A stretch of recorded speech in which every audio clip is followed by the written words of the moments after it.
JB Waffle Hour. It's groovy, that tune, isn't it? I love that song. boo. I love that song. That's It's awesome. That's all good. man. Yeah. Very good. So lads, Funky. What's the crack, John boy? go on. Good lads, no bother. Oh, that's fine. I'll just throw in my intros No, do your intro. This Go was the on, intro. do your intro. Jeez, he's so sour, that lad. every week. It's like being in South Park where I just kept getting killed off. So yes, we are back with episode 49. I hope you all enjoyed episode 48, Man Crush, where Scotty described his ideal man and me and John had no input. That was basically it the whole way through. We listened. I love men. They're just class. Like, sorry, let's continue with the podcast. Sorry, go on. And you'll hear more of that if you listen to episode 48. And tonight we have a feminist on tonight. And, oh, she's just gone. Make sure to rate, like, share, follow, and subscribe to podcasts wherever you see it. You can email us, but look, at this stage, is there any point? No. But feel free to DM us on Instagram No at one's JB Waffle Hour. DM us, yeah. No one's ever emailed. My daughter emailed one of the podcasts, and that was it. Yeah. I'm just going to email you loads of dogs abuse now. Just vile abuse. It'd be nice just to get something, I think. We do get a bit of Instagram stuff, like, though. Instagram's Yeah. very active. Thanks very much. But I think people, it's easier to do Instagram than it is to go on an email. Yeah. You know, because you have to remember someone's email address. Slide into the old DMs. Yeah. To my right this evening is a man who I think I've known since I was about 15, I think. Yeah, well in their teens anyway. We started off in music circles together. We had a Rage Against the Machine tribute. We did. We did some cover stuff together outside of that as well. Class. And then from that, we lived together for a brief period. We did. We can get into that. Yeah. Let's not start off with that, though. Jesus. Actually, I've mentioned on the podcast before about the 1-bedroom house Yeah. in Ranelagh with another guy. Smelly room. Very smelly. I was only thinking there the other day, how in the name of Jesus did we fucking survive? I think I've blocked that out of my mind, to be honest. You must have. I genuinely think if we did go to therapy, there'd be some stuff that was brought to the surface there we wouldn't want brought to the surface. So from there, sorry, let me introduce you, Matt O'Brien, or Matthew O'Brien, as you're going by now these days. Hello, Matthew When O'Brien. did the transition go from Matt to Matthew? I've always been Matthew. It's just people were too lazy to pronounce the thew. Oh shit, that was So me. yeah, it was you, man. THs are inevitably a problem for every Irishman. There is the transition, though, I think, from like the teenage you and the name and the nickname that you use when you're a teenager into using your full name. Yeah, namely puberty. But yeah, fucking, it's grand.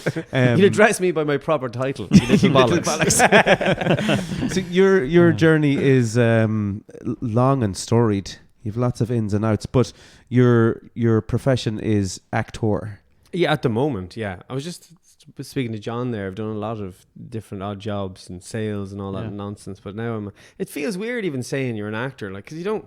There's no kind of like what would you say, corporate ladder. You don't. Yeah. I still feel weird saying it. I feel like I'm still in college training to be an actor. You know what I mean? A pipe dream. Yeah. But like being an actor, like it is such an for non-actors. It sounds like an interesting job. Like as in, like it's not like I don't know. Not many people have been there doing the acting, so it sounds interesting. Yeah, I think interesting it is. Job. But do you see it as a job, like, and you just all right, better get up for work in the morning? Yeah, you went to college like for, did you? Yeah. I went. I did a PLC here in Bray when I was living with Scotty actually, and then I went to Jesus, all my no, it was a journey too. I went to keep doing it. Like Smeagol. I went to Wales then to do my degree, and it was came back to Ireland, then did odd jobs like fucking sales and all that kind of. What age were you at when you're doing the sales and working in the shops and stuff? As soon as I came back, so from 20 to around 25, I was working in PC World here in Navan, and then doing shows in Dublin. But like what? So you, so Up to 25, like technically, you got into acting technically after 25. But you were training to be an actor all the way up to that point. So I trained, came back, started working, and then I would go, when I was working in Navan here, I would finish at 7, and then I'd get into a car to be on stage for 8 o'clock. I never forget it, doing Shakespeare and stuff like that. So I was working as both, but it's the inevitable thing with acting is that you do the vast majority of your work for free. Yeah, it's not really work until you get a break. One thing, and then you get offered what's called profit share, which is no money really. It's just the promise that if we make loads of money, you'll get a cut of it. Like for every euro the theatre makes, exactly. You get 3 cents. Yeah, absolutely. But that never happens. But you know, you're glad to be there. You're glad to kind of, you know, have an opportunity to do something, to do a show. Well, that's like, what does it, paying your dues or whatever? Yeah, you're grafting, and you're learning actually probably more there by doing as opposed to learning in college. You know what I mean? You're learning, okay, well, next time I'm not going to tolerate that or this and that and the other. It's basically like an internship. Yeah, absolutely. Exactly, yeah. So people may know you then from the big TV show Fair City. I thought we were going to build up to that. Absolutely. Straight in there. 20 to right into the Navan way. Here, shift me now. Yeah, no, it's Fair City. Yeah, it's mad because, like, as I said, been working with different films and shows for many years in Fair City now the last year and a half, and was that an audition thing or a lucky break thing? I would say an audition thing. Yeah. We do self tapes nowadays. It used to be walk into a room and you'd meet the director and the producer and you'd have some kind of interaction with them. But now it's like you set up the camera, they send you a script, you perform it into the camera and send it off. No way. Wow. Yeah, so I was lucky enough to get it. I've auditioned for Fair City a couple of times, different characters. I think everyone does their little stint on it. But it was an audition thing. Good fun. And do you have to like read into the way the character is meant to be and just like go with it, like? Hopefully, yeah. Like, I mean, it's like, it's unlike anything I've done before in terms of, like, if you're doing a film, you've got months of prep or weeks of prep at least, and then you've rehearsals and you've extensive rehearsal periods, like, you know, when you're trashing stuff out. But with Fair City, it's fairly quick. You know, you have maybe 2 or 3 takes and that's it. You have to get it in that. That's because it's on every day. Yeah, absolutely. Yeah. It's a continual thing, which is great. I like it because it keeps you on your toes. Like, you'd be doing a scene and then if on the schedule, you'd be doing a scene and then you run to your dressing room, change, and then come back for a scene that might be at the end of the week. So it's all over the place, but in a very controlled way. Is it a daily job, like, or is it just all done in one day? No, it's throughout a week. So they shoot in blocks. So week by week, you're given kind of Mondays. We go in, we do our script reads. So we go through what's going to come up in the show that week, and then from Tuesday to Friday they shoot every day. So depending how much you're in it, you're brought in, and because you could be like not there for a few days, or exactly, whatever, or a few months for that matter. And you could be not used for certain scenes. So yeah, but it took me about like a month to get used to it, the running of it. Once then you get used to it, it's brilliant. Can we have a look at your IMDb page? Because is this something that you frequent, or will this be new to you? My agent did tell me recently that it's all over the place. So like there's several Matthew O'Briens scattered throughout the world. Right. There's also someone playing for Longford. Is there one for Longford? Yeah. I actually said that was you. Well, I'm going to call him out in the podcast now. I'll fight you. I am the Matthew O'Brien. So there's something on here under soundtracks. Yeah. And we were doing a bit of research, and John was like, was Matt in Magic Mike XXL? That's me, man. I'm the XXL. So on your IMDb it says under soundtracks that you wrote a song called All the Time. Well, you know me, Scotty. If I'm not busy acting on Fair City, I'm writing fucking soundtracks for Magic Mike. No, that's not me. Well, I was wondering why you're wearing chaps and a leather waistcoat, to be fair. Well, you know, we'll give you guys a show. I wouldn't have put it past you, to be honest. That's why when he said it yesterday, I was like, I'm not actually sure. It's possible. Yeah. And, who updates the IMDb? Can anybody input? Is it like Wikipedia? Like no. So usually a production will it's registered on IMDb, and they'll do their list of credits, and that's how you get a ping. And but again, at the start when I started out, my name was scattered under different production companies, and you have to collate them, and it's a pain in the bum. Right. But hence Magic Mike. Can I have a few true or falses then if we go through it from the start? Okay, so Volkswagen Joe. Yes, That's you. false. True. I mean, and then maybe you could pick out something that you particularly enjoyed, maybe that you worked on, maybe like an early one that kind of stands out for you. That was something that really kind of set you. You were like, okay, I know this is my career now. yeah. Well, What's Volkswagen Joe is the first thing on it, is it? That's down the very bottom. It's 2013. that was a really. If I was to pick anything that kind of kickstarted it would have been that one, because it was directed by a guy called Brian Dean, and he was the first kind of film I got that I could use stuff that looked really well for my show reel, because you're always trying to get stuff for your show reel. Yeah, and it was shot really well, and it was kind of, there was a great Graham Stewart was in it, and there was a great cast attached to it. It was about actually the character I played in that is very much like James Rafferty in Fair City. He's a little shit called Fitch who rats on a load of people and sells drugs and stuff. Right. But it was really good. It was a really nice piece, very well received. It was a play. It was originally written by a theatre group in Cavan. I'm not too.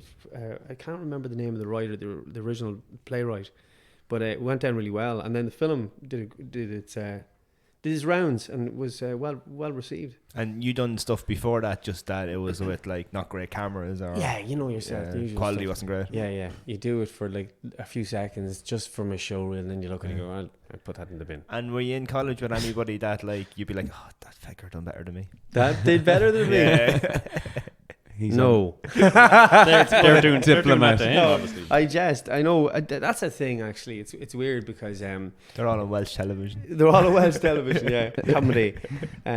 No, it's mad. Like, I mean, there's a huge. I will say one thing that kind of the last few years, with success or progress or anything like that. You know the way you always kind of judge yourself and you kind of go, I'm not doing as well as I should be or can be. And it's very easy to fall into that mire of kind of judging your work and going, oh shit. Yeah, you know what I mean? Instead of going, actually, you're doing okay. You're not you're not dead. You know, you're doing what you want in the vein, like yourself, Scotty, with music. Yeah. You know, there's a lot to be said for that. I don't think a lot of us take stock of just how far you've come. When you look back to say when we were 15 in a band together, but if I'm not you'd to said this is what we've been doing now. Exactly. And that's not to say like I'm doing fucking deadly. Do you know what I mean? There's plenty more to be done. Yeah, absolutely. But it's nice to be able to go, right, okay, you know, because I've seen people do it, that they sit in rooms and they tear their fucking hair out. It's okay to curse in this, isn't it? Oh, absolutely. We approve it. I should have checked that like 900 expletives already. I don't think we've any under 18s. Yeah, so absolutely. There's your sponsorship. We've made a gone. few of them, but like other than that, no. McDonald's call you up. We're pulling the sponsorship. Well, fuck you, McDonald's. We thought after last week we might have got it after our it didn't happen. review. Sorry, McDonald's. Please forgive us. Actually, they're coming next week. It's our guest. That's so funny. But there's a lot of lads I know, God love them, have themselves in awful states because they're holding on too tight to something in their head where they should be, and they're nowhere near it. And the harder they hold on to it and the harder they push for it, the further it gets away from them. Yeah. And it's just this cycle.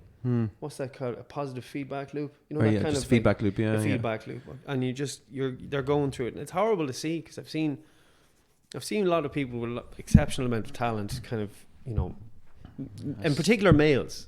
Right. I'm speaking from the male perspective here, I suppose, but you know, that really bash themselves against the wall. Would that be ones then that would like look at all the reviews or comments under things that they've done and take them all to heart, like, and focus more on that rather than what they thought themselves? Yeah, I think so. Yeah, well, you know, how I deal with it, anything negative is kind of with a bit of a sense of humor. You have to take the piss out of yourself. If you can't take the piss out of yourself, you know, you take yourself too seriously, you're going to be looking at them comments and judging as truth. You have a tricky one because you play a fairly bad guy in as in, and I think that's a compliment. You play a good dickhead, I suppose. Thank you, man. You creep the shit out of me. It's crazy. Yeah, but like, I think that's it probably is something that you take as a compliment, as in no, absolutely. So people don't like you as an because you're meant to be playing an actor that nobody should like. Yes. Yes. So is that like they don't like it?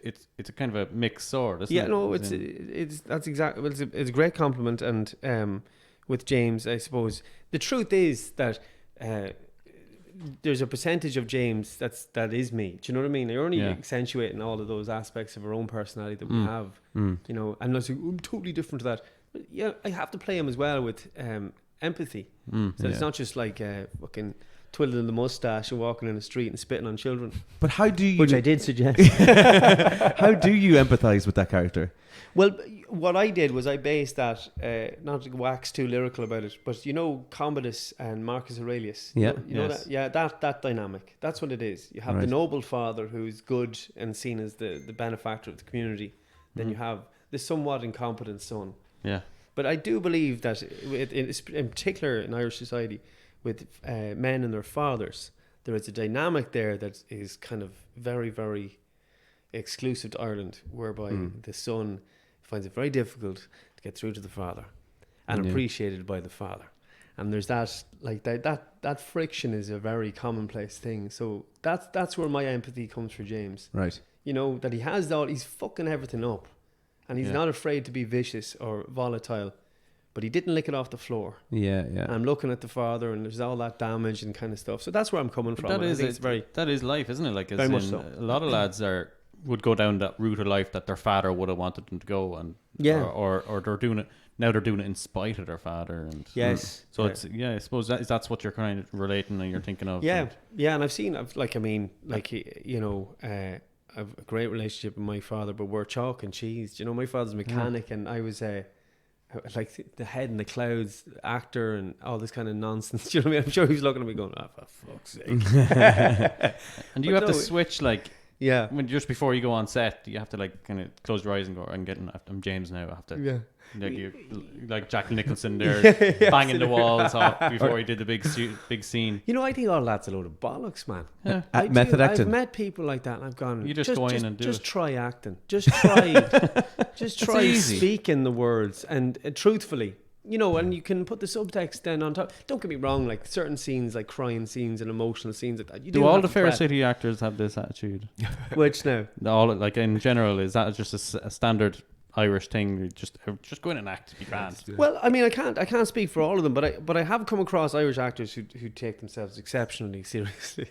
Is this still talking about actors? Not actors. They'll be actors. Yeah, actors. Yeah. And here's a list of names. But we're still talking about method acting there, are we? An element of it. But at least with method acting, there is acting. There's a method to it, as in there's logic. Yeah. You know, but I do believe that method acting is one of those things that's reserved for the super wealthy. You can afford, to go off into the woods like Daniel Day-Lewis and build like Native American fucking huts. Yeah. Do you know what I mean? Yeah.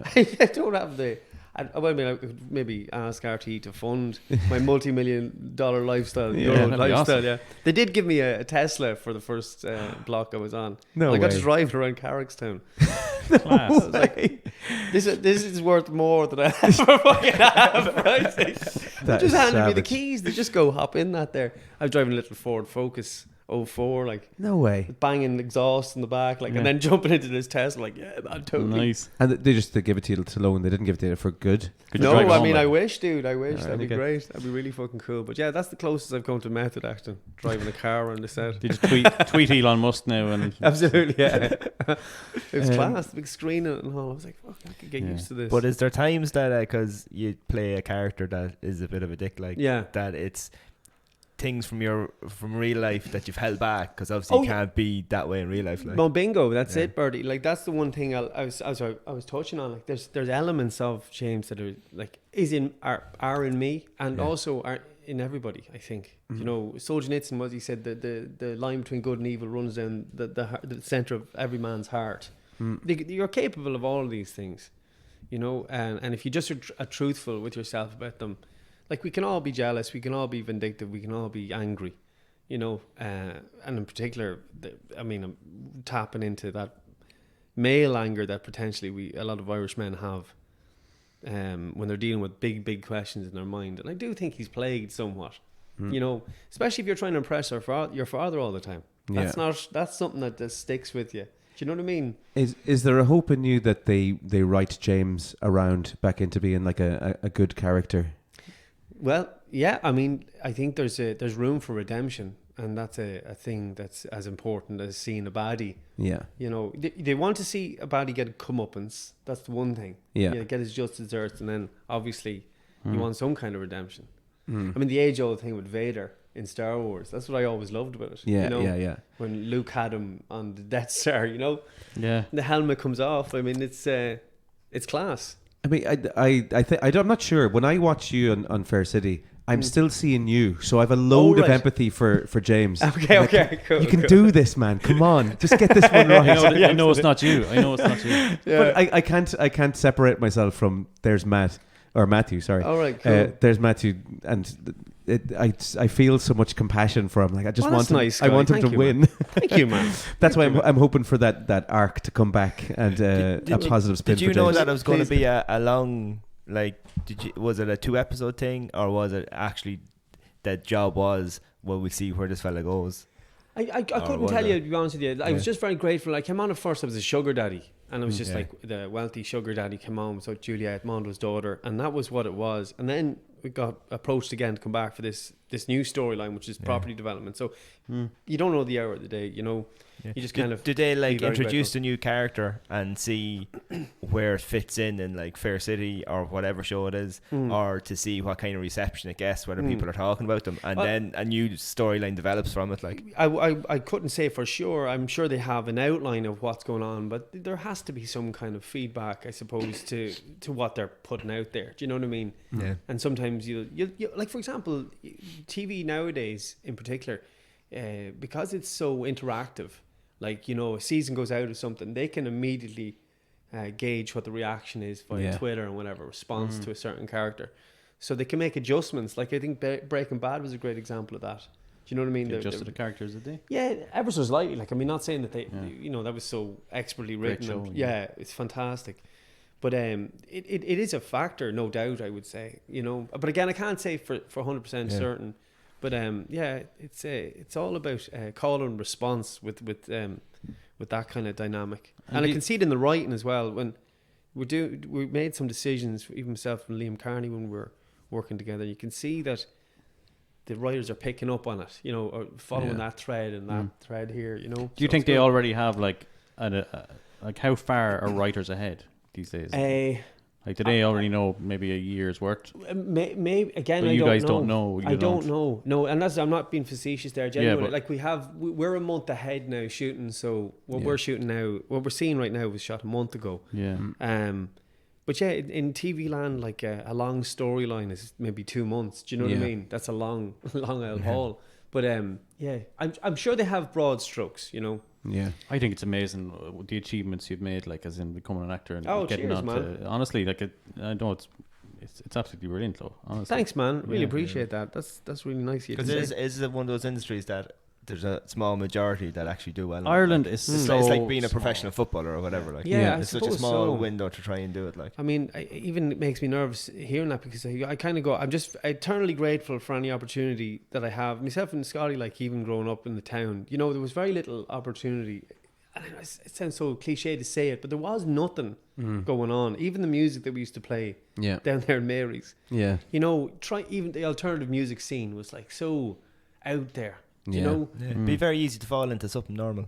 Yeah, and don't get me wrong, like there's nothing wrong with that. Like my father, as I said, mechanic. My brother is a great mechanic. They're very hard workers, and there was always that ethos in the family of hard work. So I remember saying to him, I wanted to go off and do acting. He said, "Do it, just do it. I don't want to hear about fucking coming back and going, I'm going to try, you know, business now or this, that, and the other." There was no choice. It was like semper fi, do or die. You know, that was it. Well, you have a passion for acting. Back then, you had a passion. Yeah, well, it was like, were you like 5 years old on a stage? No, never like that. No. I was fucking notoriously shy. I hated it. We down in school here, we did a show in the church, and Richie Ball, our English teacher. You go to the Pats, lads? No, we're Trim lads. Trim lads. Oh, sorry. Trim by fuck's sake. I met a few St. Pat lads. I'm the only St. Pat lad here. But yeah, no, he was great. He was great inspiration. He was Tommy Tiernan and Hector's English teacher. So there must be something he's doing right, because everyone remembers him. Yeah, everyone remembers him. And even there, we were working on a Conversation with Friends. Tommy Tiernan was there.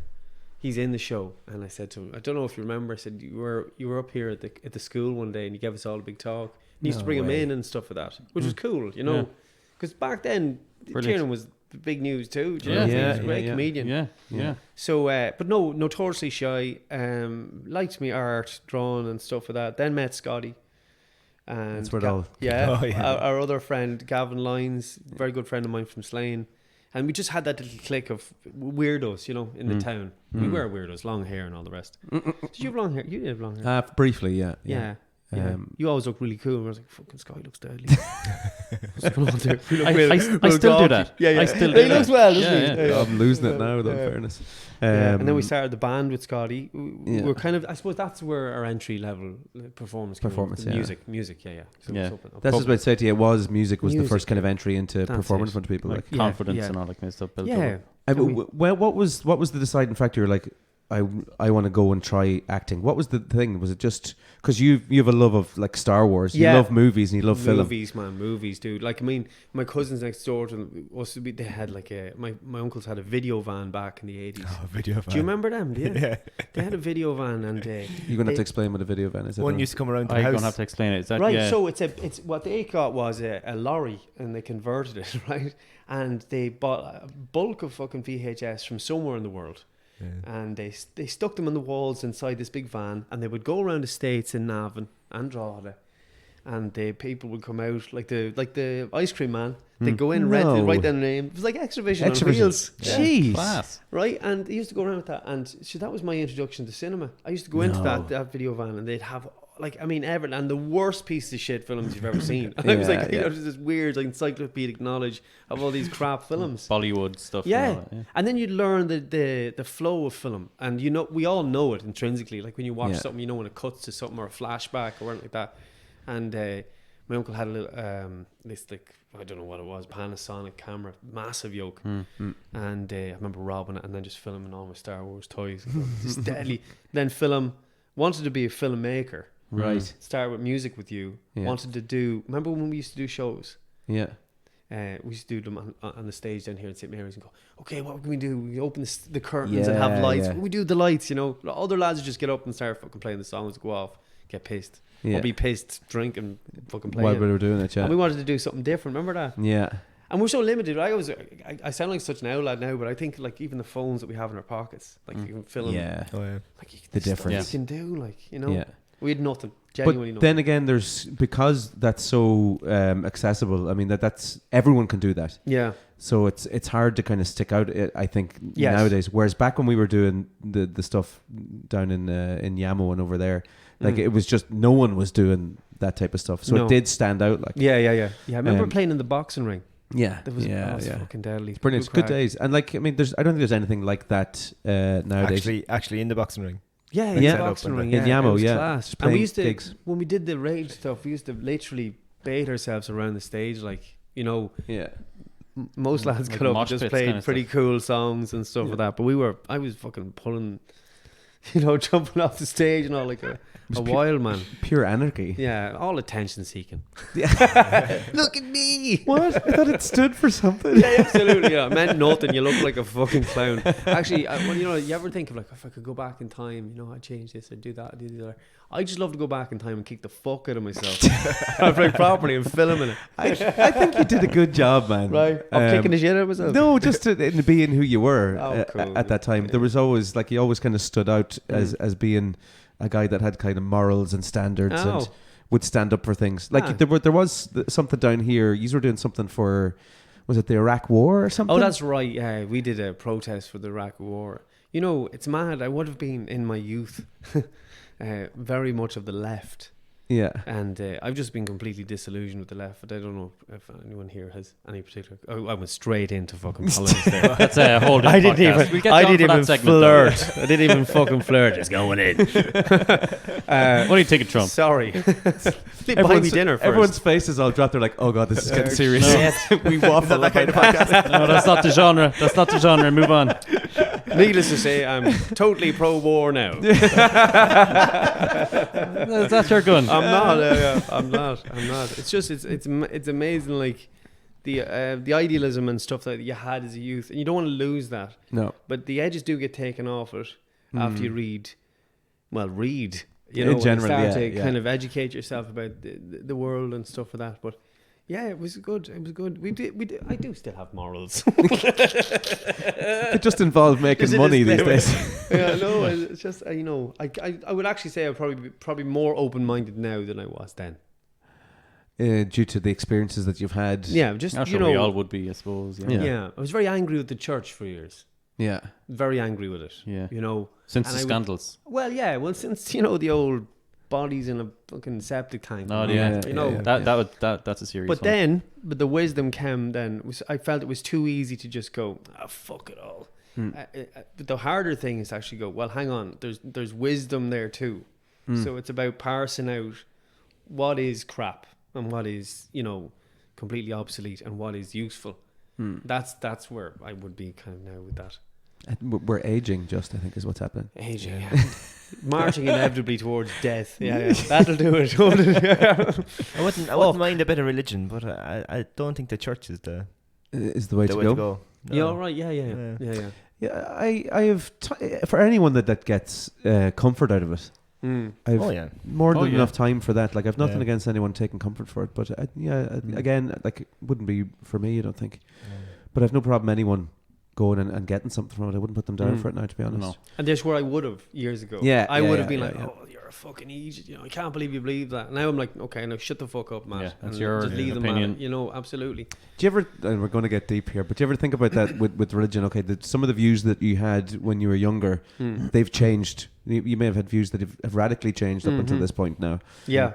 Do you ever think that there's a point in your life where that could change towards religion as well?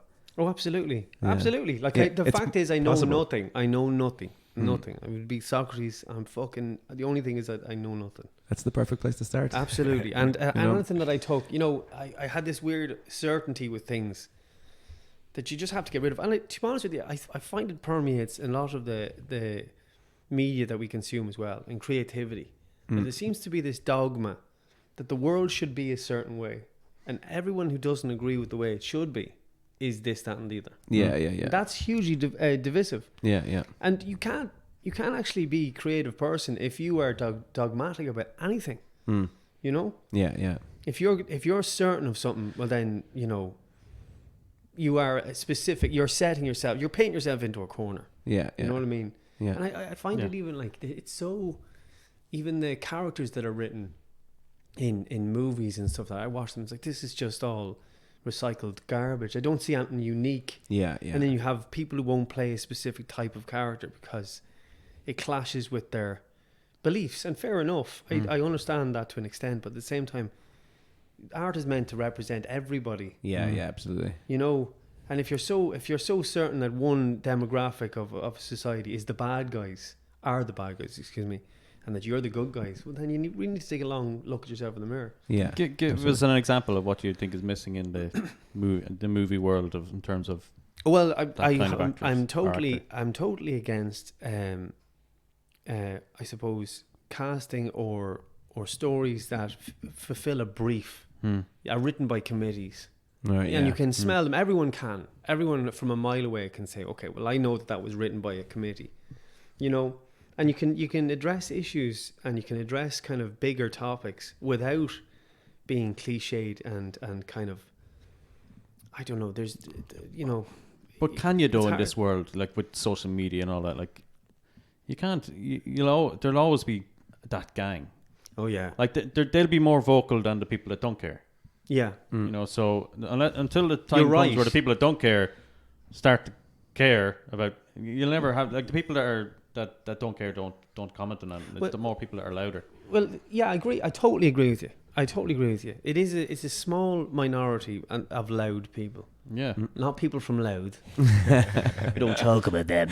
But no, it is true. And where I saw it most, and this is something I can really speak to, I would feel confident speaking about this, is Star Wars, right?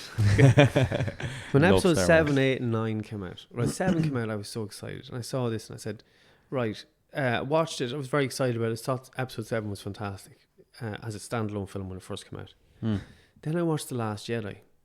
I said, hang on a second, this doesn't feel right at all. All of this feels off. Yeah. And then I saw the episode 9. there was no cohesion there at all. That story was muck. They were ticking boxes with it, really, weren't they? Yes. Yeah. Is that just them making a movie just because the movie will make money? Well, that's it. And then any criticism that was kind of labelled against it was you were a sexist or a racist for that. I was like, hang on a second. No, wait a second.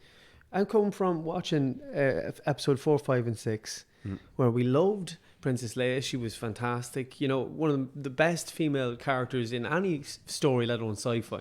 It's like that, it just doesn't gel with me. And this seems to be a cudgel that's used against anyone who criticizes anything that's produced nowadays. It's like Rocky, it's like Rocky 5. Rocky 5. Is that really? Yeah, that was no good. Jeez, you just went straight in. Sorry, man. Yeah. But that movie was made because on the back of like Rocky 1, 2, 3, and 4. They should have stopped because they knew that it would make money and people would go see it. Yeah, absolutely. And the storyline really had nothing. You know, it was no good of storyline. And the man that played Tommy Gunn wasn't a good actor. Good boxer, but not a good actor. Right, I haven't seen it now. Matt, if they came to you. Say Disney came to you and they're not going after what I just said. Right, track that fucking guy off. But sorry, Disney. If there was something morally that you were like, I just can't do this, and they offered you enough money, would you do it? Okay, so what would you define as morally objectionable? Avatar.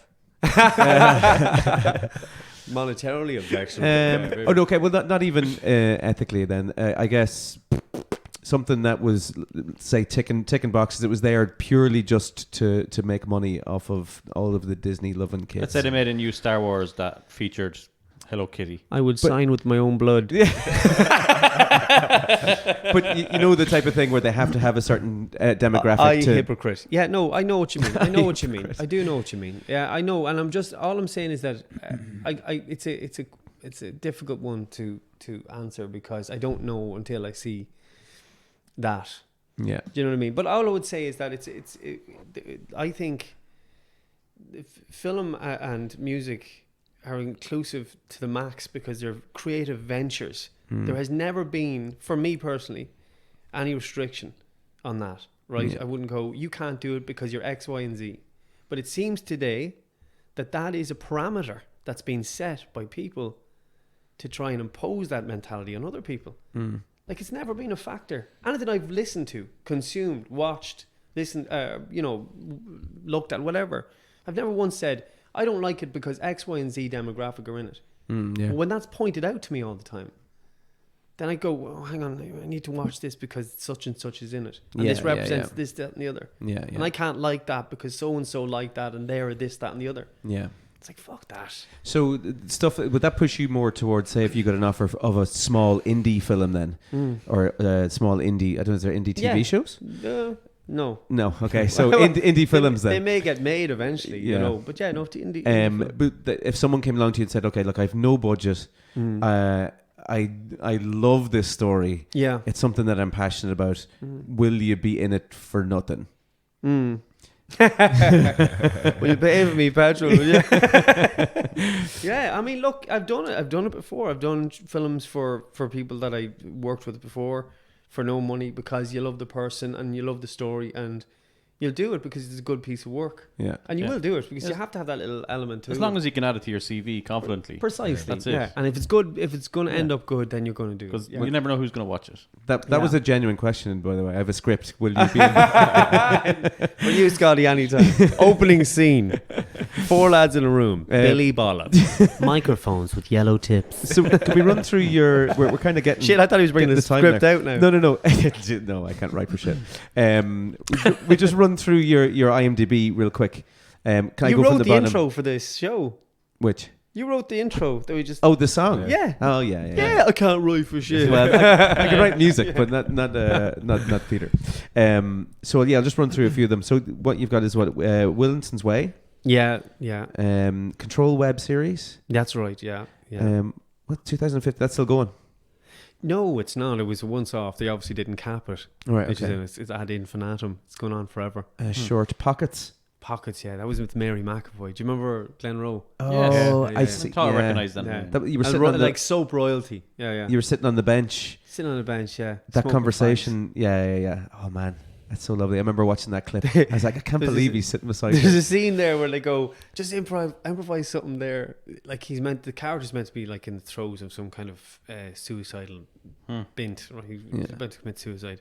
And they were like, just improvise some angry stuff. And like, so I just remember seeing this big log. It was the most naffing thing I've ever done. We just picked up the log and went, fucking log. You know, it screams suicide, doesn't it? Fucking log. Did they keep that in? But they kept it in. Class. Gotta look at that later. They only had the one log, like, you know. Oh man, that's brilliant. Absolutely class. That was part of their budget. Don't throw that in the lake. Just go, get the fucking log, you fool. It's our good log. Mary McAvoy's over there waiting for you. Did you just throw that log? That's mad that you got to sit beside Mary McAvoy. Ah, yeah. It's class. She's a dote. Yeah, she seems lovely. They're really cool and really, really, I don't know what I was expecting when I met her, but she was very, very nice. Very nice. Mammy vibes. Yeah, but like this, a very, very, very deep person, right? Like, she and massive into her lore and mythology as well. I was just sitting beside her. Watch a documentary on her once, actually. On her incredible. She's a farm. Some woman. She's from this neck of the woods. From where she's from, actually. Well, she's living in Meath. But she's a big farm and everything. Like that's right. Yeah. She does well now. Yeah, she does well now. Does well for her. I'm delighted for her. You're doing great. She's about 200 head of cattle. And a big gate there, road front. You can plan. She was on. She was on Creedon's joke. Creedon went to visit her or something because she had some Credence, some magical stone or something, or field or something in her farm.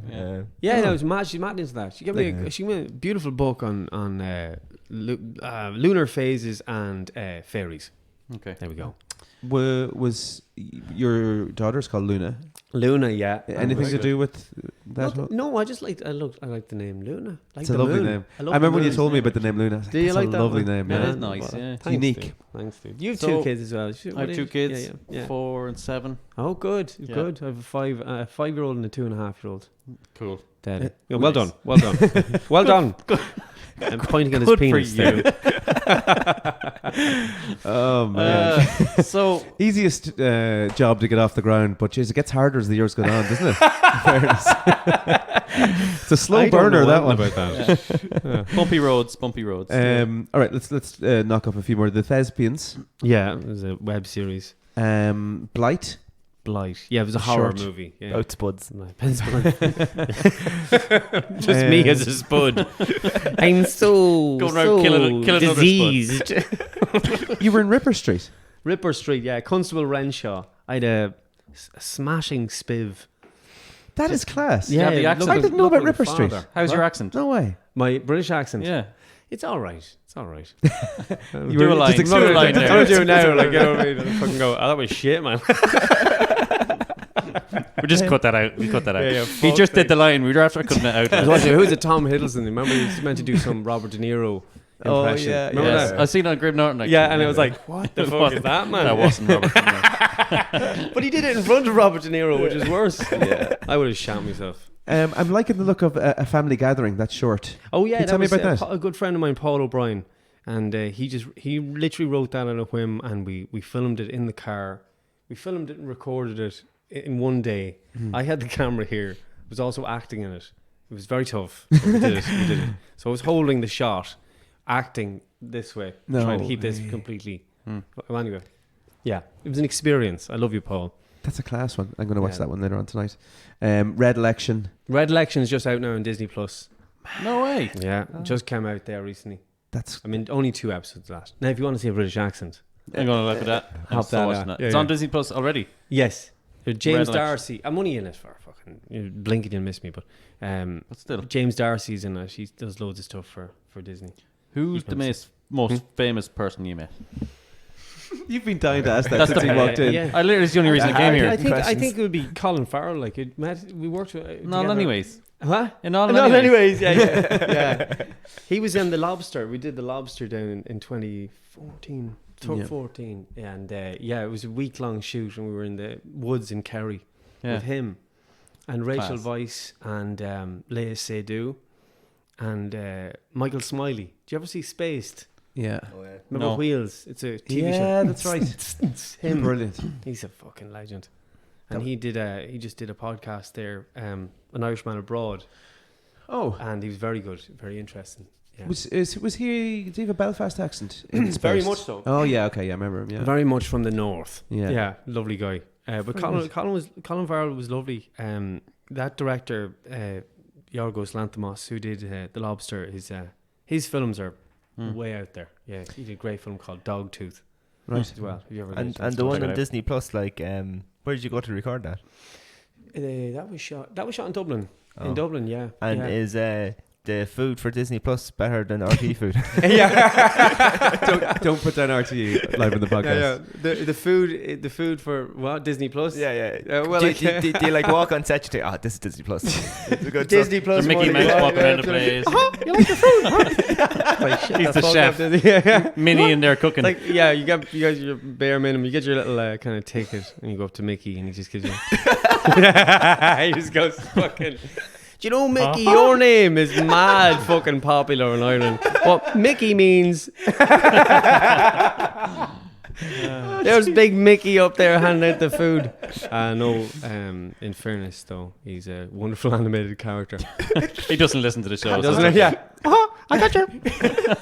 How does one go about... is this all through your agent? All of this happens? Yeah, my wonderful agent, Tom O'Sullivan. I've been with him now for the guts of 11 years. He's great.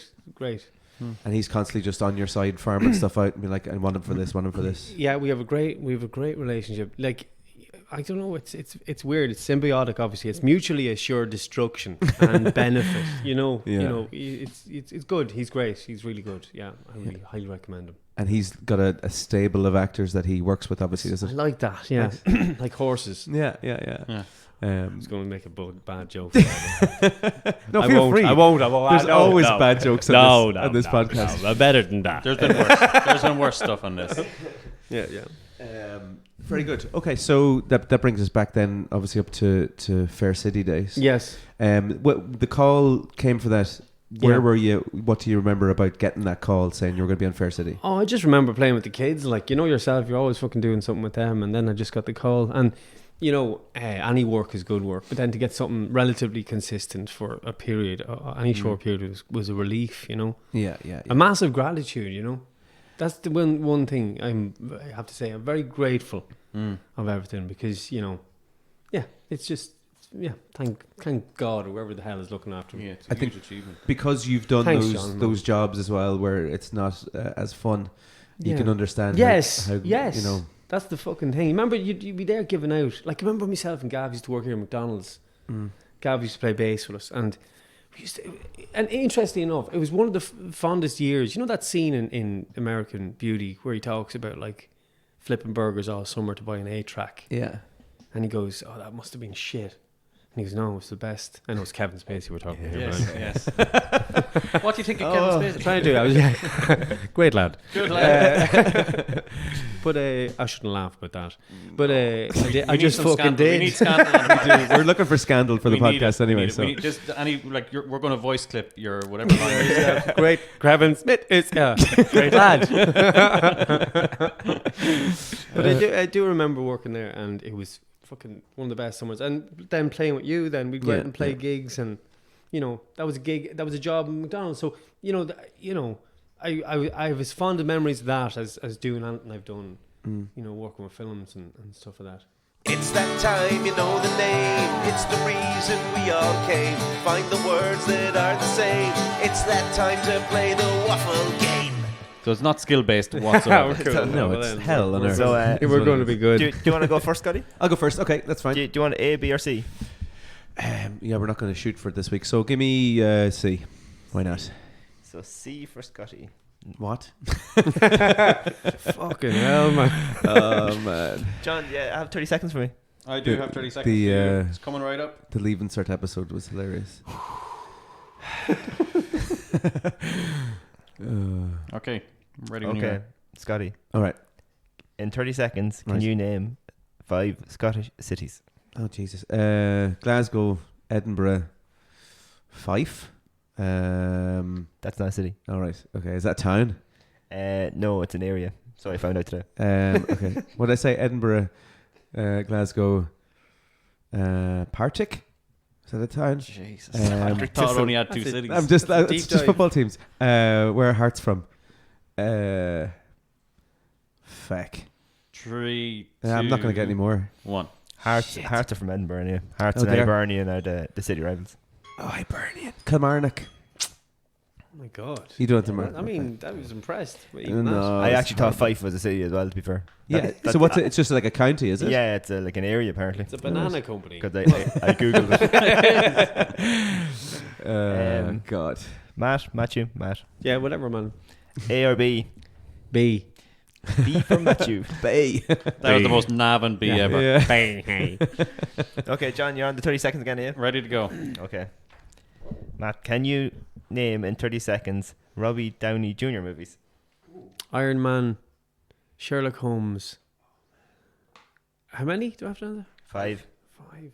Yeah, it's tougher than that. Yeah, it's tough, isn't it? Your Yeah. mind goes blank. Yeah, it has gone blank. Now, I could just name all the Marvel movies that he was in. Just keep shouting. Civil War. Infinity War. Iron Man 1, 2, 3, and 4. Absolutely. I can't remember. Did I win? And it's up. Great. So Scotty, now 30 seconds for John. Oh yeah, okay. He gets group A. Wasn't he in? Was he Dr. Dolittle? Oh, yeah. But we're to trying that to as well. forget that film. Oh, Um, it was he had a Welsh accent in it. I think, Yeah, didn't he? it's strange. That was an odd one. Due date. Oh, yeah. Was when it was. Oh, maybe John we could have won met, that one. Good man. Yeah, but you think of these things because you're not under pressure. You know what I mean? Due date, though. I'm going to be like, name 4 people in your family. I'd be like, Remember that in the meeting? Ma'am. Like, what is your favourite colour? Blue. I mean, red. All right, I'm ready to go. You have You 30 good? seconds? Okay. John, Yes. in 30 seconds, can you name 5 French footballers? Oh. Oh, he's fucked. Henri, Thierry Henry, Zidane, Oh man, he's better than I thought he was gonna be. Very good. Jesus. Dogba, Pogba, Didier, French,